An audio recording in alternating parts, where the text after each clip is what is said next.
বিজয় লাভ করেছি সেটাকে আমি ধরে রাখতে পারবো, ঠিক না? আর যদি উল্টা করতে যাই, প্রতিশোধ পরায়ণ হয়ে তার উপর পাল্টা আক্রমণ করতে যাই, তাহলে এই বিজয়টা পরাজয়ে পরিবর্তিত হইতে পারে, ঠিক না? এই স্বাধীনতা পরাধীনতায় পরিবর্তিত হইতে পারে, সময় লাগবে। দেখেন না, আল্লাহ পতনের বেলায় সময় লাগে না, ঠিক না?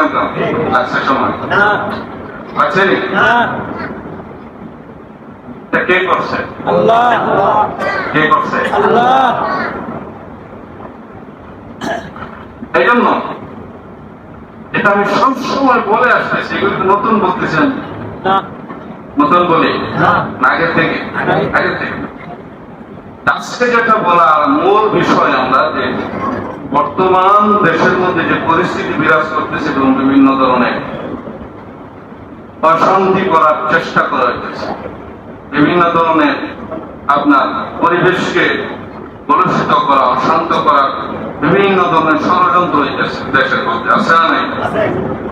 এই দেশেও এই এলাকাতে, অন্য এলাকাতে আছে, বিভিন্ন জায়গা, পুরা দেশ জুড়ে এরকম ষড়যন্ত্র হইতেছে যে এই দেশের পরিস্থিতিকে ঘোলাটে করে, অশান্ত করে বাহিরের প্রতিবেশী রাষ্ট্রের কাছে এই দেশের বদনাম করা উদ্দেশ্য হয়েছে, ঠিক না? যেন তারা এই দেশে বাম হাত ঢুকাইতে আসে, ঠিক না? যেন এরা তৃতীয় পক্ষ হয়ে হস্তক্ষেপ করতে আসে। এই জন্য কিছু লোক দুষ্কৃতিকার তারা এই দেশের স্বাধীনতাকে বলঞ্চিত করার জন্য ষড়যন্ত্রে লিপ্ত আছে। তারা আসলে দেশপ্রেম নাই তাদের ভিতরে, আসলে দেশপ্রেমিক না, ঠিক না? এরা দেশের কল্যাণ চায় না। কল্যাণ চাইলে তো দেশের জন্য ভালোই করতো, ঠিক না? কল্যাণ চাইলে তো হাজার কোটি টাকা বিদেশে পাচার করতো না, ঠিক না? হাজার কোটি টাকা বিদেশে পাচার করিয়া দেশটাকে দেউলিয়া বানায় আসছে, ঠিক না? দেশপ্রেম থাকলে কি এটা করতো? এই চিন্তা কি কখনো মাথায় আসতো যে আমি একটা টাকাও, আমার দেশের একটা টাকাও বিদেশে পাচার করে দেব? এই চিন্তা কি মাথায় আসতো? বুঝা গেল কি? দেশপ্রেম তারা এরকম করে, তাদের ভিতরে দেশপ্রেম নাই, তারা এই দেশের সত্যিকার অর্থে নাগরিক নয়। যাদের আত্মদান, রক্তদানের মাধ্যমে হাজার ছাত্র রক্তের নজরানা রাজপথে পেশ করেছে, ঠিক না? এরা কি কোনো দলের, নির্দিষ্ট কোনো দলের ছিল? দলের হয়ে আন্দোলন করছে না নিজেদের দাবি আদায়ের জন্য? দেশের মানুষের একটা ন্যায্য দাবি, সেটা আদায়ের জন্য মাঠে নামছে। সেটা আমার সন্তান হইতে পারে, আপনার সন্তান হইতে পারে, আপনার ভাই হইতে পারে, ঠিক না? আপনার আত্মীয় হইতে পারে। সে দলের পরিচয় রাখে, শহীদ হয়েছে। এখন বলবেন একটা শহীদ না, শহীদ অবশ্যই শহীদ, যে মারা গেছে শহীদ। কারণ হাদিসের মধ্যে আছে মান কুতিলা দুন হাক্কিহি ফাহুয়া শহীদ, যে নিজের হক আদায় করার জন্য যে মারা যায় সে শহীদ। আল্লাহু আকবার। মান কুতিলা দুনা মালিহি, নিজের মালের জন্য কারোর সাথে যুদ্ধ করে যদি শহীদ মারা যায় সেও শহীদ। নিজের মাল আরেকজন লয়ে যেতেছে, সেটাকে ছেড়ে আনার জন্য কেউ যদি কারোর সাথে যুদ্ধ করে মারা যায় সেও শহীদ। সুবহানাল্লাহ। আল্লাহ পাক কত দয়ালু।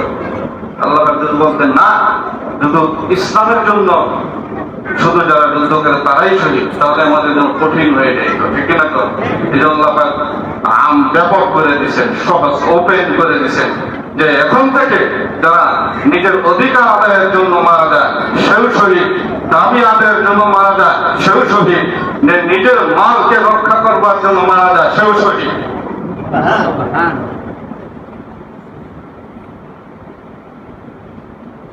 শত শত হাজারো শহীদদের বলিদান, আত্মদান, রক্ত বিসর্জনের মাধ্যমে আমাদের দেশ আবারও স্বাধীন হইব, আলহামদুলিল্লাহ।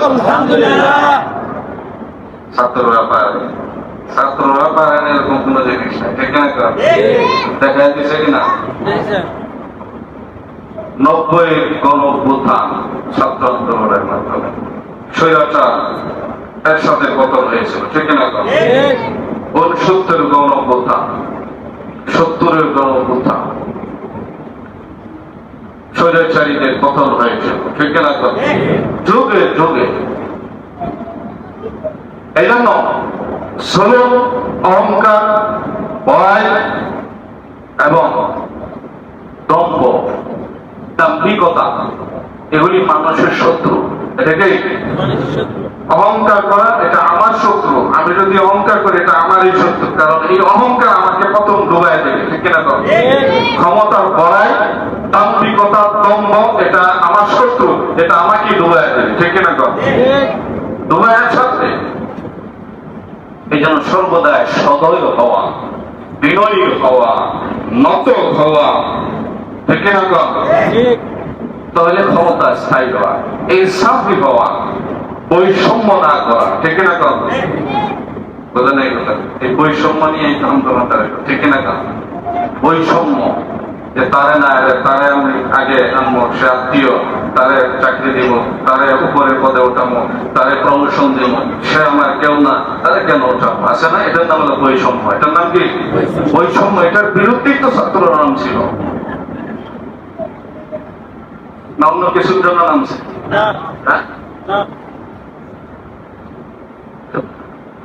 পরিণামে কি হইল?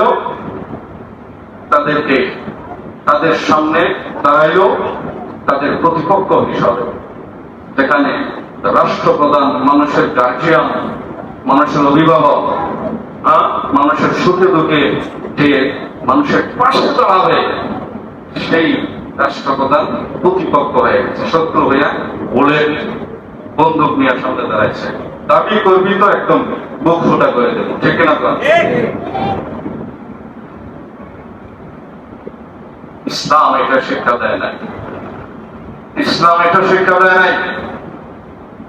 ইসলাম শিক্ষা দিয়েছে যে তুমি দয়া পরবশ হইবা, দয়ালু হইবা। আল্লাহ রসুল যখন মক্কা বিজয় করেছেন, কি বিজয় করেছেন? মক্কা বিজয় করেছেন। মক্কা বিজয় পরবর্তী আল্লাহ রসুল সাল্লাল্লাহু আলাইহি ওয়াসাল্লাম মক্কা বিজয় পরবর্তী কাফেরদের সঙ্গে কি আচরণ করেছেন? মক্কা বিজয় করে, মক্কা যখন নবীজি হিজরতের আগে মক্কায় কয় বছর ছিলেন? হিজরত, মদিনায় হিজরত করে যাওয়ার আগে মক্কায় কত বছর ছিলেন নবুয়ত পাওয়ার পরে?